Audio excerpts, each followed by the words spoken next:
The eldest daughter of a widowed shoemaker takes charge of her life by marrying her father's lower-class boot hand, transforming both their lives in David Lean's 1954 film, Hobson's Choice. And that's the movie we're dusting off this week on Movie Bones.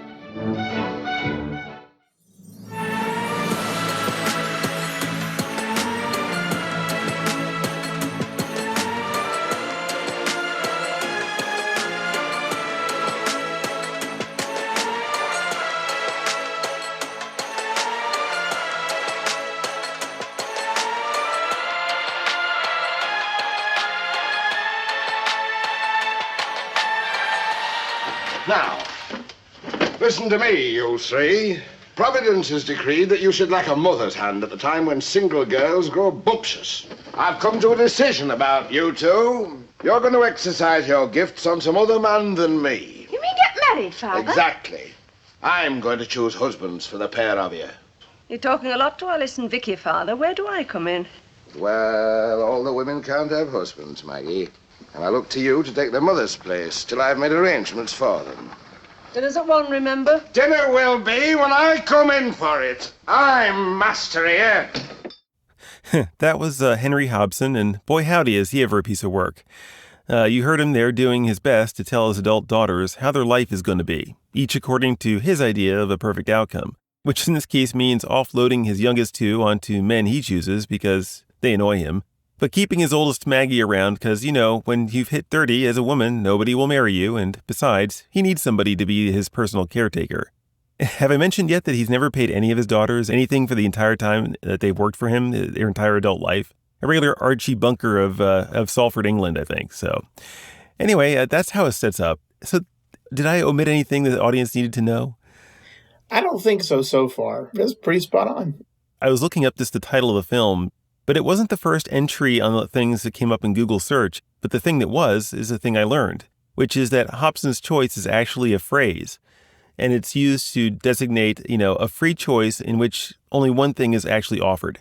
The term is often used to describe kind of an illusion that choices are available. The best-known Hobson's choice, as Wikipedia puts it, is, I'll give you a choice, take it or leave it, whereas in leaving it is strongly unadvisable. So anyway, and that kind of does actually describe a lot of what's going on here, right? I mean, it is an oddball film in that it doesn't actually, you could see that, at least from Henry Hobson's position, I always thought of him as being the one who Hobson's choice is being referred to, I guess, is that nothing he does actually affects any difference in the story, does it, really? Because you can see the same plot events unfolding, whether he's involved with them or not, really. Yeah. In fact, bringing up that point, because the person that this is about really is the daughter. Yes. Is the oldest daughter. She's Maggie. the Hobson of the title in another way. Yes. This term, I don't know how you feel about this term. We've thrown it around before. As I was watching this movie, there was a term that kept coming to my head when it came to talking about her character, and this is I give her character all of the grace with this, and props and all that good stuff. But when we talk about like a character who is like what quote unquote a Mary Sue, yeah, she's a Mary Sue character, because I could not think of a single moment throughout this whole entire movie where she loses. She never loses a physical. Or not physical. She never loses an emotional encounter or a verbal battle. Put it that way. Yeah, she's straight up. Everything she does is a win in this movie. Yeah, she does. I mean, there is only one chink in the armor, I think, that in the movie does not make a big deal of it. And there's a point. Actually, you know what? Since you brought it up, I'll just go ahead and play it. I've just paid out £120. What? To Mrs. Epworth. That's her capital plus 20%. We can do without her now. It looks as though you can do without me, too. Maggie, I've thought to please you. You do. Only I like to have a finger in the pie. God knows you made the whole pie, Maggie. It is the one time where she's actually kind of shows any kind of vulnerability in terms of that, if there's a crack in the facade, I think that was the moment. The movie does not make a big deal of it. This is the second time I've seen it, so I guess I had more opportunity to absorb some of the things. And that was at least something that, for me, helped make her character a little bit more well-rounded, take her a little bit more away from that, as you said, the Mary Sue-ness. Because otherwise, I think if you just look at the way she's talking to other people and the way she commands, the way she just takes over situations, it is rather a kind of a Mary Sue thing. She always kind of wins. But there is that kind of self-doubt. There's at least that self-doubt, whereas, yeah. The thing is about her character, like, there's a reason why she has to be like this. It's not just because, she wakes up one day and this is what she's going to do. No, it's, you talk about the Hobson's choice and everything. Her choice in this movie is to thrive or not thrive. Yeah. That's the thing. She's been told, you're not getting married. And she's realizing, what she realizes is as the story unfolds is like, okay, well, I've got to pave my own way. And how does she do that? Well, she uses, so she's learned from him. And so she uses all of what she's learned. He's a shrewd businessman. He gets what he wants. She uses all of that, and she uses it to pursue the life that she chooses to live. I wasn't quite so sure that Henry himself was ever a shrewd businessman as much as he was a lucky businessman. Because from the beginning, you see him. I mean, we don't talk about his past very much. I can't, there's not much very spoken about his past. But all we see of him is like, he goes out drinking late. He sleeps in very late.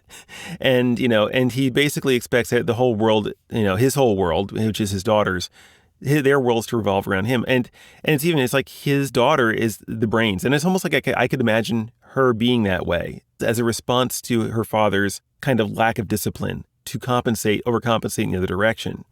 And that's how I read it. I mean, you could imagine other things too, but that's how I read it. I see the luck angle. I could see that.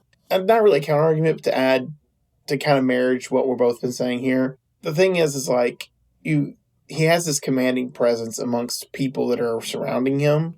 Mm-hmm. And that's what I like about his daughters. I'm talking about like the other men in the story.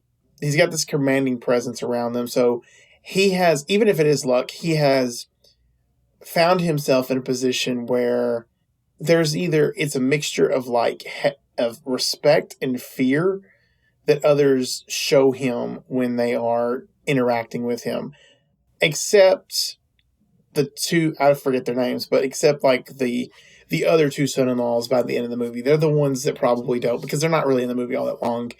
There is this, whether it's by luck or if it's just by shrewdness or if it's both, he does have some kind of commanding presence. He has a presence amongst his peers who kind of validate his existence in this space as, yeah, you can do whatever you want. You're the master of your domain, of all that you survey, And he lives that part up very much. Like I said, he's the Archie Bunker of that corner of England. But he takes that all for granted,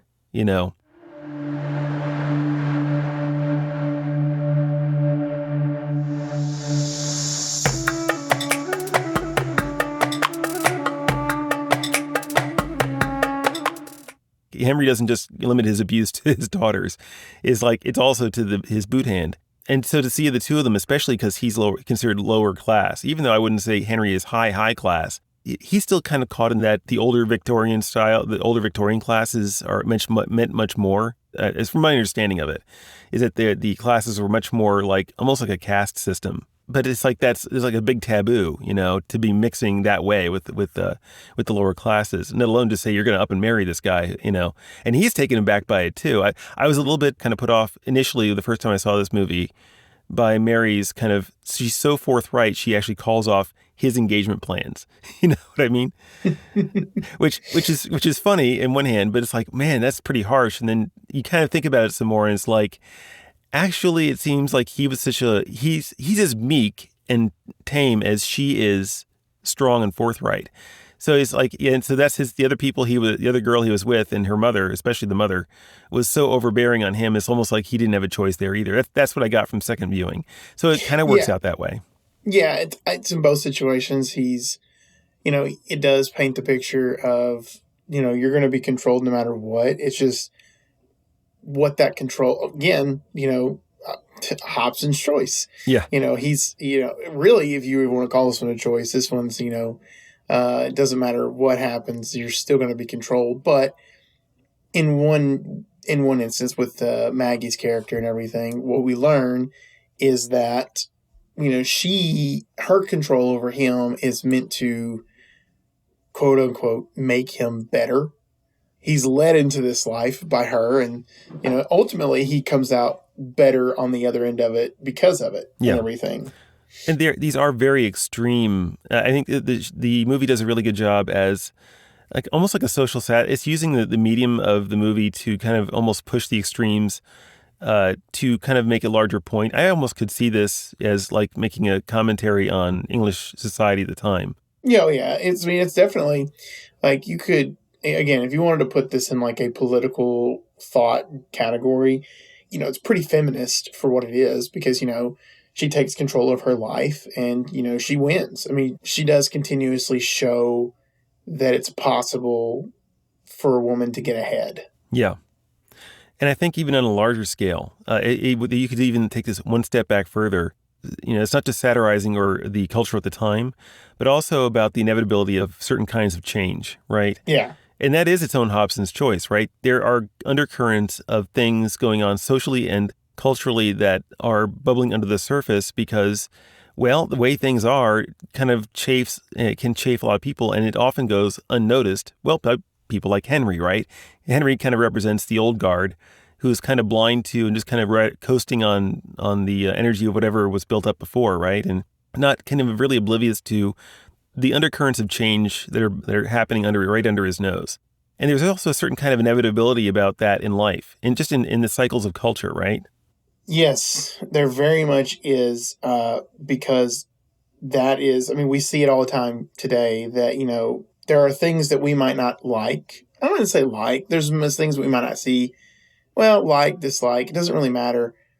But there's things that are happening that you look at and go, okay, we're eventually going to have to cross this bridge, whether we like it or not.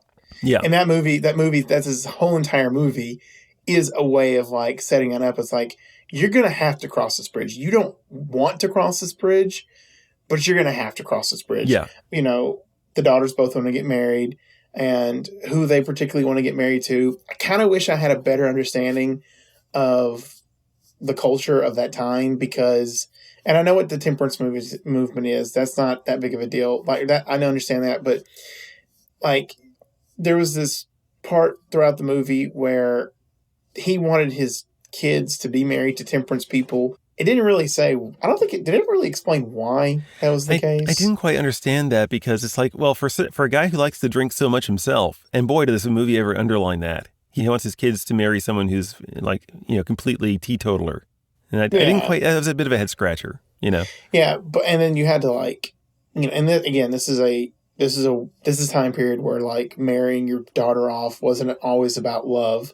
So to do some of that, you had to pay the person. Dowries. Yeah, dowries. So, you're dealing with that. He was going to have to cross that bridge. He didn't really want to, but he knew he was inevitably he was going to have to cross that bridge. So yes, in the movie you deal with that, and it does paint the picture of like society, like, you just can't keep people, whether they're male or female. It is still telling us like there are people out there that their will to do, you're going to have to deal with it. Let's say you wanted to switch the story around just a little bit to make her a son. It was that same will would still be there. Still be there, yeah. And he's got to deal with that, and we have to deal with that in society. That people with strong wills are going to push our boundaries, and that's not always a bad thing. And it's not a bad thing for him because even if he doesn't necessarily like what's happening throughout the movie, he gets out ahead. Mm-hmm. Yeah. And I like how the fact that it's like, her will to push forward, and this is where you have to qualify things because you can't just say that the will to push forward isn't itself a good thing. And the movie kind of, in its own way, without drawing attention to itself, it's the kind of person who Maggie is underneath, is that she's using her voice, that strength of character in the support of not just her own plight, but also the plight of William, he's on the lowest part of the totem pole. He's the one, if as a Christian, is like, you look at like what's it called? There's a name for it. It's called the preferential option for the poor, the downtrodden, the oppressed. And William is definitely that. He is part of that group. And so she's using her voice to help support him. And so you always have to look down, see who's weaker than you to see to help them up. And that's what she's doing. Because there's a lot of people who just say the force of will is like, strength is strength and it's the strongest one who wins. And she's not doing that. But I like how the movie takes this idea of inevitability, says we have to get over this hurdle, whatever this is. And on the other side, everyone ends up having to be in a slightly better place. Even the dad, is in a better place because, well, he's just kind of come to acknowledge that, his business kind of wasn't his in the first place. He was never really in charge of his own business. But now, at least by acknowledging that, is like there's a certain amount of peace, and maybe he can find some peace now on the other side of that. And the daughters, of course, are married to the people and the ones that they wanted to be married to, and everyone kind of gets what they need. In some cases, that overlaps with what they want too. But and they're better for it.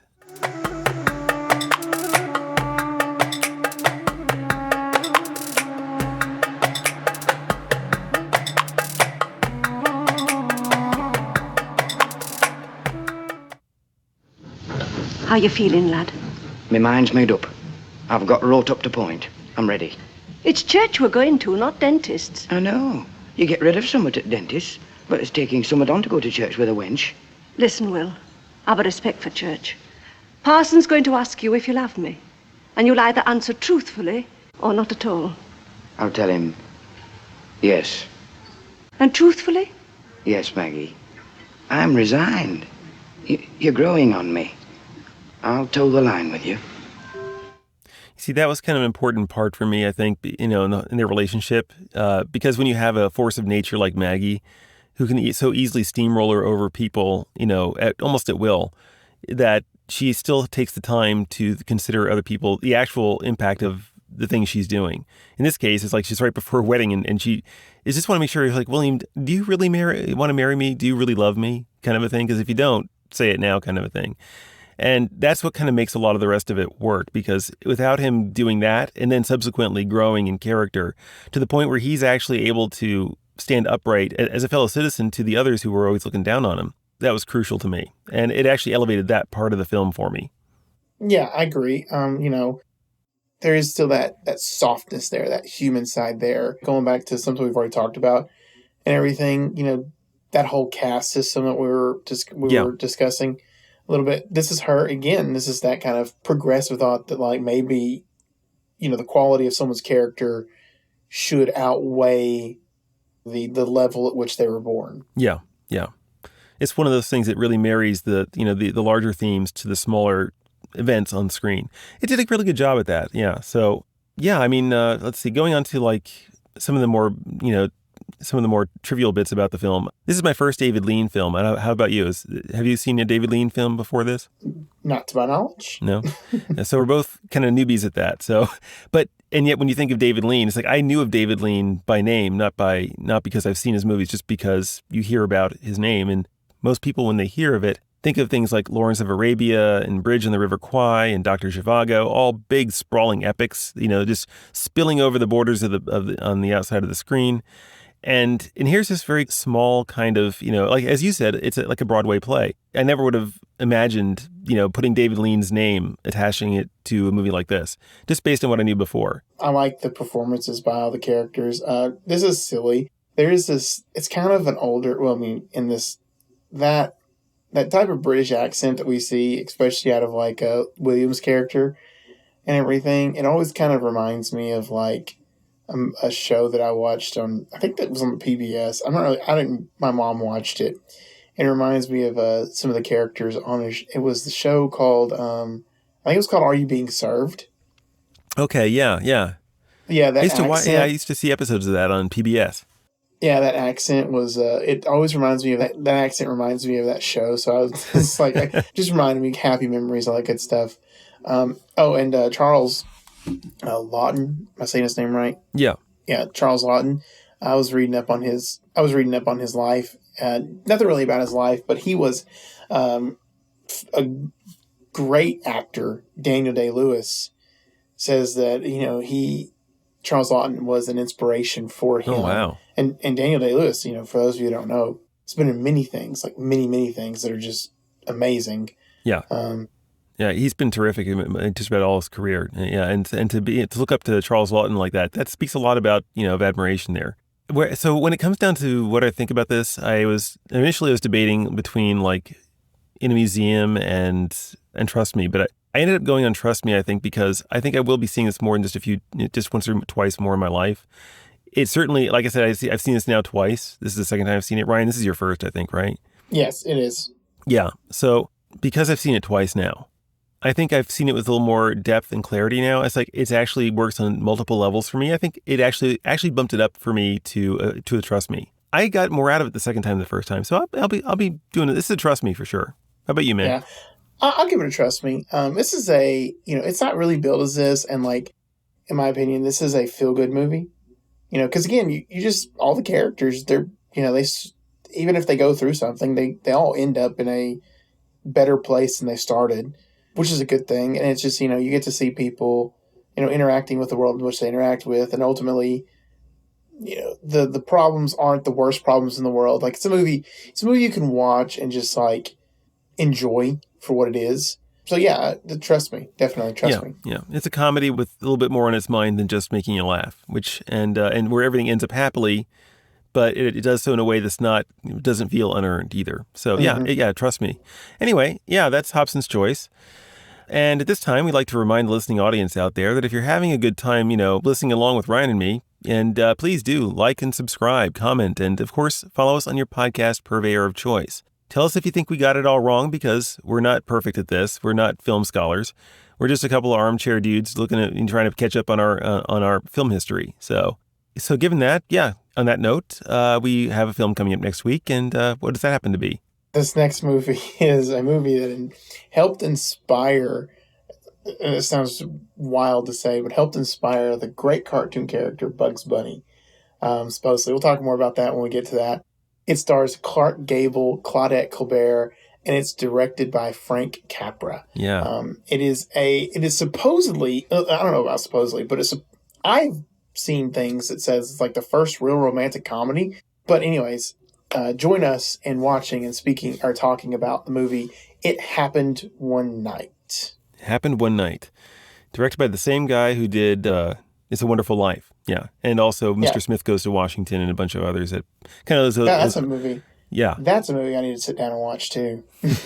Yeah. It's been forever since I've seen that one. I have seen that one, but it's been forever since I've seen it. So yeah, looking forward to it. Yeah. So anyway, folks, that's about it. I can't think of anything else we got to say this week. So yeah, if you haven't already, check out the movie and tell us and leave a comment. So, and until next week, Ryan, I guess I'll see you next week. And folks out there, I'll see you next week. Bye-bye. Bye-bye.